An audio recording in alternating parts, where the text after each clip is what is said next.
see what I see?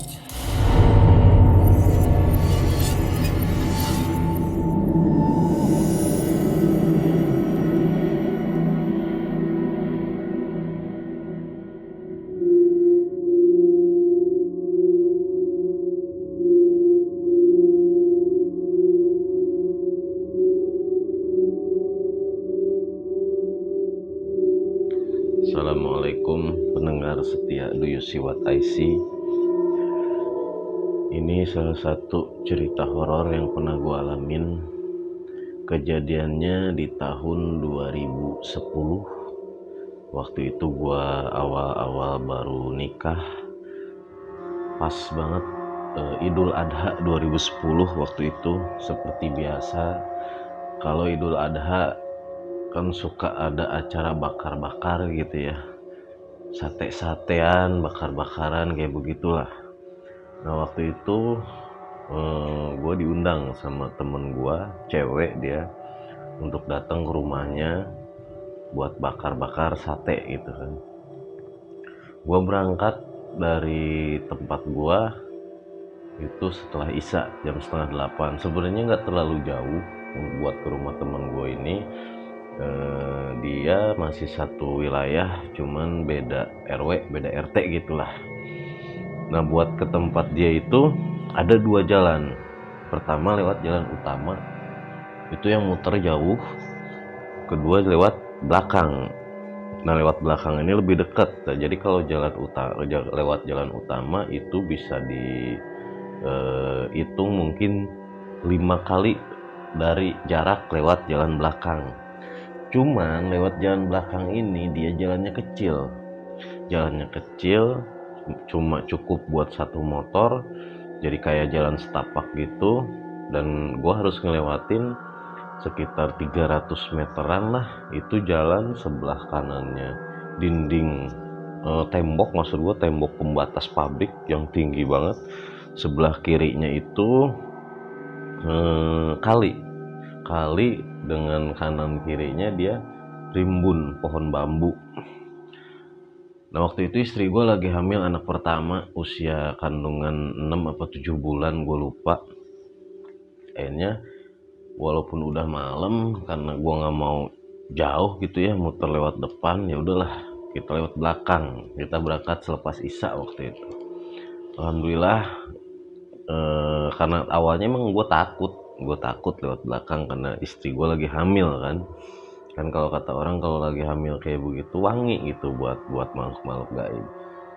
Cuman ya udahlah gue nekat, alhamdulillah nggak ada kejadian apa-apa. Nah untuk akses ke rumah temen gue ini dari 300 meter yang tadi gue ceritain, jalan yang kali itu, kita keluar masuk jalan utama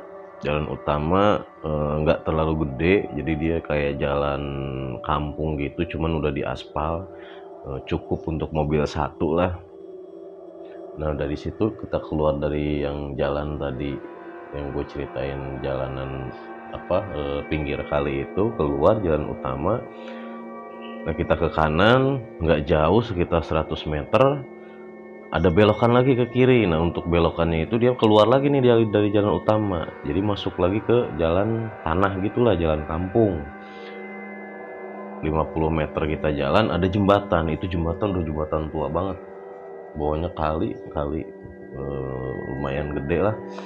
Nah dari jembatan itu nggak jauh, jadi dari jembatan itu rumah temen gua tinggal naik ke atas. Nah naiknya ini motor udah nggak bisa naik.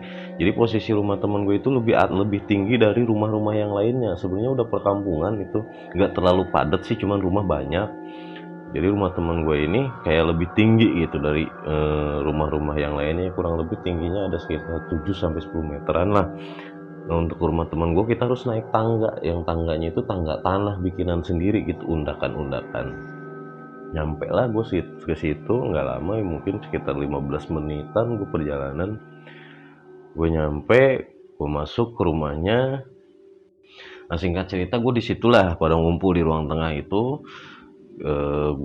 Waktu itu ada temen gua yang ngundang, adiknya cowok satu, kakaknya cewek, terus ibunya, istri gua, dan ada bapaknya. Nah si bapaknya itu yang ngebakar sate.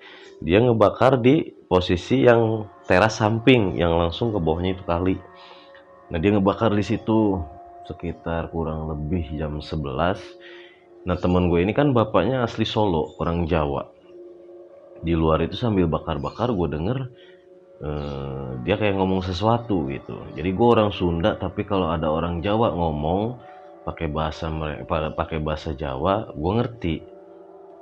Kurang lebih waktu itu si bapaknya teman gue ini sambil bakar sate dia ngomong kayak begini, udah katanya, jangan diapa-apain, itu juga anak saya katanya begitu kan. Kamu udah saya kasih tempat di sini, kalau mau macem-macem saya keluarin kamu, kurang lebih kayak begitulah si bapak itu ngomongnya. Akhirnya gue kan keluar, gue nanya, Pak ngobrol sama siapa gitu, karena setahu gue si bapak ini sendiri bakar sate di situ kan.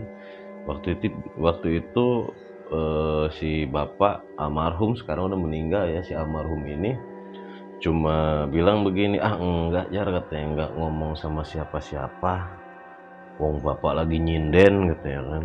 Oh ya udahlah, gue nggak terlalu ngegubris, nggak terlalu gimana gimana. Akhirnya gue kasihin sate yang daging yang udah beres ditusuk gitulah, sate yang siap bakar gitu. Gue masuk lagi ke dalam.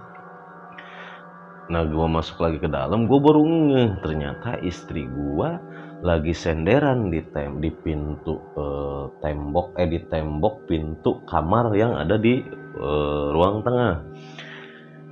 Jadi istri gue ini waktu itu kalau udah ada di tempat baru dan dia cuma diem aja, mukanya pucat, tangannya gemeter, itu pasti udah ada lagi dideketin sama something gitulah. Waktu itu gue belum tahu. Nanti gue ceritain gimana gue bisa tahu istri gue kayak begitu. Akhirnya kan gue samperin tuh, gue tanya kenapa gitu kan. Dia diam aja, cuman ngomong tiba-tiba ngomong pengen pulang gitu. Sedangkan waktu itu udah hampir jam 12 malam lah. Tadinya kan emang kita rencananya mau nginep. Ternyata dia pengen pulang, istri gue pengen pulang, maksa kekeh pengen pulang. Akhirnya ya udahlah, gue pamit. Singkat kata ya gue pamit, ngobrol-ngobrol, pokoknya pulang lah intinya. Gue pulang dari situ udah sekitar jam 12 lebih lah, gue lupa waktu itu tepatnya jam berapa. Nah, sebelum gue turun ngambil motor gue kan parkir di bawah. Nah, si bapak itu manggil, Jar katanya, sambil di tangan kanannya itu ngangkat handphone dia gitu kan. Handphone bapak aktif ya katanya, handphone bapak standby katanya gitu kan. Kamu kalau ada apa-apa langsung telepon aja. Nah, waktu itu gue belum ngeh gitu, maksudnya apa gitu kan. Ah udahlah, yang penting gue pulang, istri gue pengen pulang gitu kan. Udah, akhirnya gue pulang. Di jalan gue sempet mikir dulu nih mau lewat mana, kata gue kan. Kalau lewat depan jauh gitu muter, ah udahlah gue lewat, orang tadi juga berangkat nggak ada apa-apa, pikir gue kan kayak begitu. Gue lewatlah jalan yang lewat jalan belakang itu, yang jalan nyusur kali itu. Akhirnya nyampe di rumah kurang lebih jam setengah satuan gitu. Begitu gue buka pintu rumah, pintu depan, itu istri gue langsung lari ke dalam. Pikir gue dia kebelet pengen buang air kecil gitu kan. Ah gue cuek aja kan, lari ke dalam. Gue ngunci pintu, terus gue rebahan gitu. Kok lama gitu, istri gue ke belakang lama banget, nggak nongol nggak balik lagi gitu kan. Akhirnya gue susulin, takutnya kenapa-napa. Gue susulin, pas gue susulin udah buka kerudung, nyender di tembok kamar mandi dengan kondisi rambut udah acak-acakan nutupin muka. Kan gue kaget ya, kirain gue apa jatuh apa gimana gitu kan. Gue kan khawatir juga, lagi hamil juga waktu itu, mana anak pertama gitu. Akhirnya gue samperin, Bu kamu kenapa, sambil gue tepak pundaknya. Dia diem aja, gue goyang-goyang, tiba-tiba dia langsung ngelihat ke muka gue gitu dengan jarak yang deket banget, matanya melotot tapi kosong gitu kan. Dia nggak ngomong apa-apa, cuman ngegerem. Kayak begitulah kurang lebih. Gimana sih lu kalau orang ngegerem kayak begitu kan, akhirnya gue istighfar, wah kata gue kesurupan nih. Jadi untuk info aja, ini kesurupan yang kedua apa ketiga gitu. Jadi selama hamil anak pertama itu istri gua seingat gua kesurupan sampai 7 kali. Nah yang itu waktu itu apa yang kedua apa yang ketiga gitu dia kesurupan. Kayaknya gua kaget, gua mundur kan, terus dia nunduk lagi, rambut masih acak-acakan. Nggak lama dia manggil, "Bi," katanya. Wah kata gua, ini udah sadar apa belum ya gitu. Akhirnya gua sautin kan, "Ya Bu," katanya. "Aku kenapa ya? Aku pundak berat banget." Wah kata gua, ini sudah sadar nih. Gue pikir kan kayak begitu kan. Udah dong, langsung gue bawa ke keran air gitu, suruh wudhu. Dah kamu wudhu dulu kata gua kan, kita sholat aja. Sholat apaan katanya, kan sholat isya udah tadi di rumah Caca, di rumah teman gua gitu kan.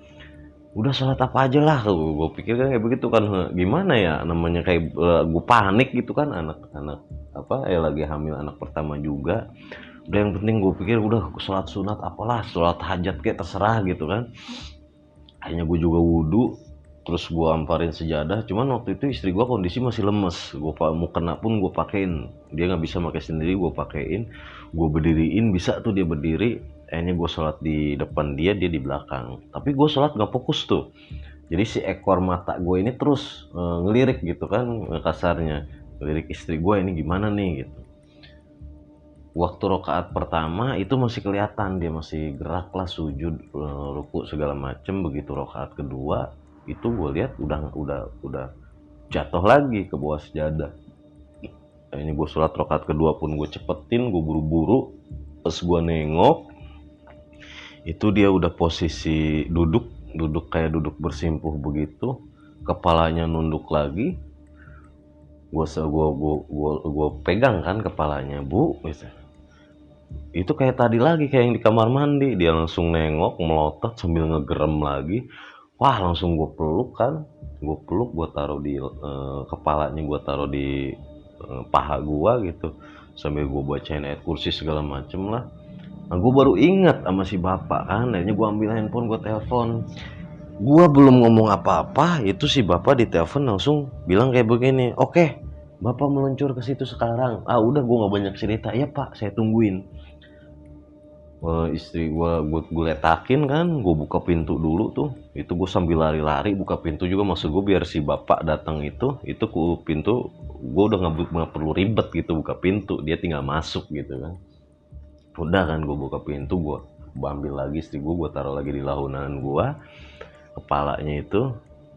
Nah nggak lama datang tuh si bapak sama si ibunya.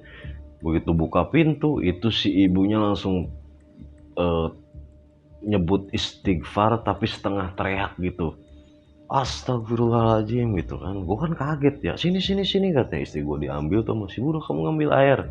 Gue ngambil air segelas, nggak tahu diapain tuh air. Akhirnya diusapin ke mukanya, diminumin. Nggak lama ya, kurang lebih sekitar 10 atau 5 menit, alhamdulillah sadar cuy. Alhamdulillah sadar. Sekitar jam berapa ya waktu itu, jam 2 lah, jam 2 setengah 3an gitu dia sadar. Dan begitu sadar dia cuma nanya, "Kok maksudnya kok gua ada di rumah gitu?" Lah gue bilang teh kan lu yang minta pulang gitu. "Ah gue udah nggak bilang apa-apa," kata gue. "Iya kita pulang, nggak jadi nginep," gue gituin kan. "Ibu sama bapak ngapain kesini, ada di sini?" katanya. "Ada apaan?" kata gitu. "Enggak," gue bilang, "nggak ada apa-apa." Udah tuh, nggak banyak cerita, nggak banyak apa. Istri gue langsung ngomong, "Pengen bubur ayam dong." Aduh gue bilang tuh, lu bayangin aja jam 3 gue nyari bubur ayam kemana, kata gue kan. Udahlah, gue keluar nyari bubur ayam sama si bapak itu. Nah di jalan gue tanya si bapak, "Pak, tadi pas begitu masuk itu si ibu ngucap astagfirullah kayak kaget gitu, setengah teriak, emang ada apaan?" Nah ternyata di belakang gua itu ada kuntilanak gitu kan, rambut panjang katanya. Jadi sambil goyang-goyang di belakang gua. Jadi itu kunti mau masuk ke istri gua, cuman dia sempat masuk tapi belum full, entah gimana, apa istri gue inget lagi apa ngelawan, berontak, keluar lagi, akhirnya terus berusaha untuk masuk gitu waktu itu. Cuman ya keburu datang si ibu, ditanganin sama si ibu. Nah ternyata si Kunti yang ikut ini itu dari rumahnya temen gua. Jadi si bapak itu waktu nyate itu dia ngomong sendiri, ternyata ngomong sama si Kunti itu. Jadi ternyata si Kunti itu emang ada di rumah temen gua, sengaja nggak diusir sama si bapaknya itu. Ya udahlah pikirnya, karena dia udah lebih dulu di situ, di rumah itu, ya udah yang penting lu jangan ganggu gitu. Ya udah, ayo kita sama-sama tinggal di sini gitu. Cuman waktu itu karena istri gue lagi hamil, jadi itu dari semenjak di rumah temen gue itu si Kun Kun itu udah terus mepetin istri gue begitu. Itu salah satu cerita horor yang gue alamin. Masih banyak sebenarnya, terutama pas di awal-awal nikah, karena ternyata istri gue ini sangat sensitif dengan hal yang seperti itu, sangat peka dengan hal yang seperti itu. Gue tadinya sebenarnya orangnya penakut, tapi setelah istri gue kayak begitu, gue nikah, istri gue ternyata kayak begitu, ya mau gak mau semua kejadian gaib mesti gue alamin. Tapi ada juga sih sebelum nikah juga ada, tapi nanti insya Allah next time gue ceritain lagi. Terima kasih. Wassalamualaikum warahmatullahi wabarakatuh.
Jangan lupa klik like, share, dan subscribe, lalu nyalakan lonceng notifikasimu agar tidak pernah ketinggalan semua cerita horor dari Do You See What I See.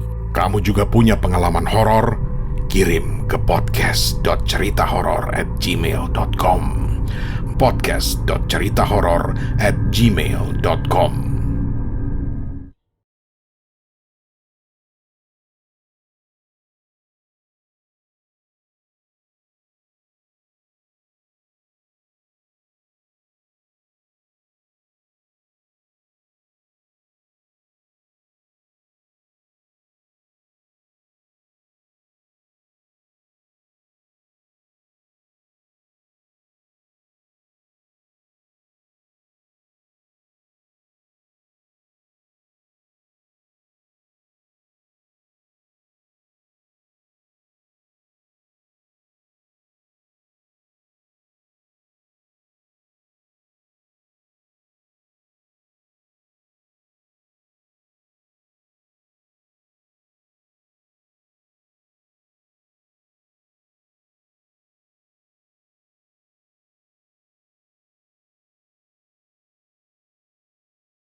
Jangan lupa klik like, share, dan subscribe, lalu nyalakan lonceng notifikasimu agar tidak pernah ketinggalan semua cerita horor dari Do You See What I See.